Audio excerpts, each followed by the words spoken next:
threatening her new boyfriend, making a public spectacle of asking her to come back to him, posting about their custody battle online, sending flowers to her home for Valentine's Day after she told him to leave her alone, choosing to live directly across the street to be nearer, sharing screenshots of private communications online. This is stalking behavior. But when it's Kim and Kanye, it's celebrity gossip. The way that Kanye is treating Kim is not normal, and it's been turned into a spectacle because it's between two of the biggest celebrities on the planet. I'm guilty of sharing the memes too. But the reality is that laughing off this behavior normalizes stalking and relationship abuse, and it can be really dangerous, especially for people who don't have the funds to hire full-time security. Even if it's happening online, cyberstalking is still stalking. It's abuse. It's not okay. We'll talk about what you can do if this is happening to you, but let's first dive into the alleged behavior and what the law says about it. So Kim Kardashian is of course not a private persona, and people don't have the expectation of privacy when they post things publicly online as she does about most of her life. That's not a valid argument to support what Kanye is doing though, especially because she has explicitly said that she wants to keep things private. She deserves the same protection from stalking and abuse as anyone else. What's more,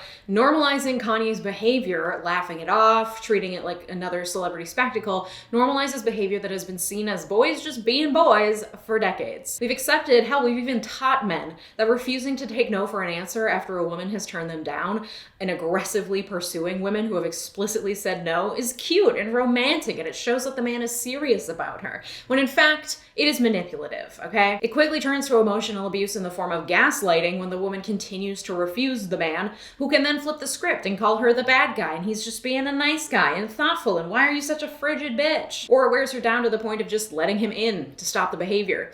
This is coercion. Okay? The Wheel of Power and Control is a classic resource that domestic violence advocates use to illustrate the ways that abuse can manifest itself in a relationship. And Kanye's alleged actions fall under the classic categories used to identify abusive behavior. Coercion and threats are common behaviors that fall on the Wheel of Power and Control, and threatening Pete Davidson, for example, a third party, is a means of attempting to control Kim and her living situation, who she sees, and what she does. Using children is a classic form of violence used by partners as a means of gaining power and trying to control the other person. Refusing to take no for an answer and showing up, say, for example, with a truck full of roses on Valentine's Day as Kanye did is manipulative. Full stop. The problem with this is that so much of this type of abuse is insidious. It's not blatant cause and effect, and most of the time it's become so normalized that we don't often connect the dots right away between someone's behavior and abuse. For example, I have worked with survivors of domestic violence, and as part of that work, we have to undergo numerous trainings, which is where I first heard of the Wheel of Power and Control. Despite being in years of therapy, it wasn't until I saw that wheel that I was even able to name an ex-partner of mine as abusive.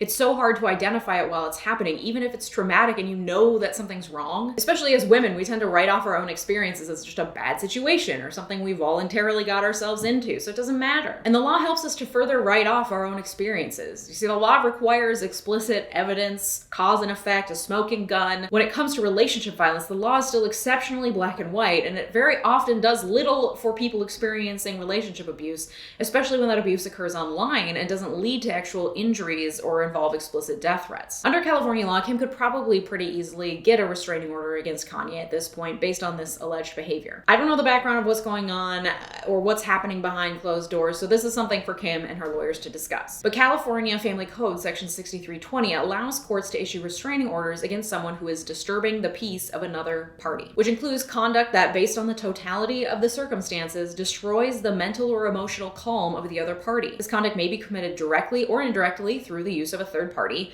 and by any method or through any means, including but not limited to telephone, online accounts, text messages, internet-connected devices, or other electronic technologies.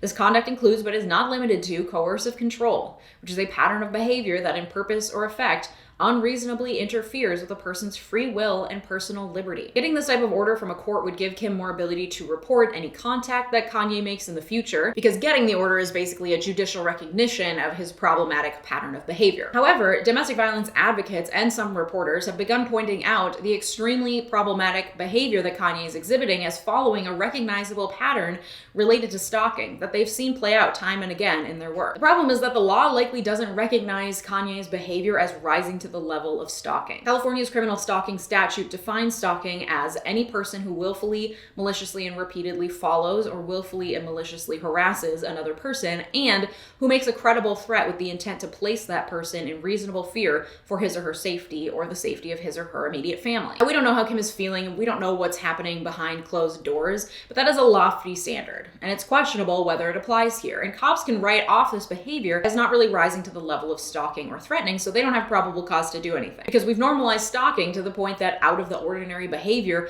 really has to rise to the level of physical violence or threats of physical violence in order to be able to get any sort of legal intervention beyond a restraining order. But of course, you do have to balance that with the fact that we don't want the police to be able to just arrest people willy-nilly, and we have a prison industrial complex that does not need adding to. So maybe the law isn't the place to turn to in situations like this. Maybe it's the court of public opinion that needs reform, because we've normalized this behavior to the point that the law can't really step in beyond a restraining order, and maybe calling it out for what it is, stalking and harassment, even if it's not legally actionable, is a step towards recognizing the problematic tropes that we've accepted as normal on a societal level, even if it doesn't feel necessarily like justice is being served. The bottom line is that abuse always involves control. This is about control. It's never deserved, whether you're a public personality or not. It's not your fault. If you're being stalked or harassed, there are concrete steps that you can take.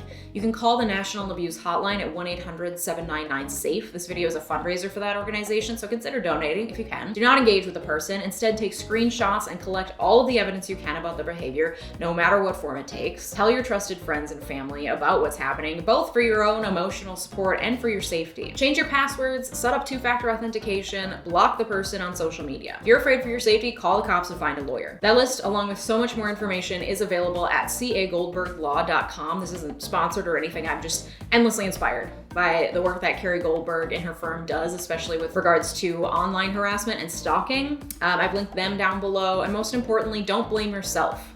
You don't deserve to feel controlled, manipulated, or harassed by anyone, especially by a romantic partner or an ex. If you have an experience you're willing to share or questions about why this behavior counts as abuse, comment them down below. Let's have a real conversation. If you're interested in this subject, I suggest checking out this video that I did about Emily Ratajkowski and owning your own image. Thanks so much for watching. Don't forget to donate. Have a great day. Goodbye.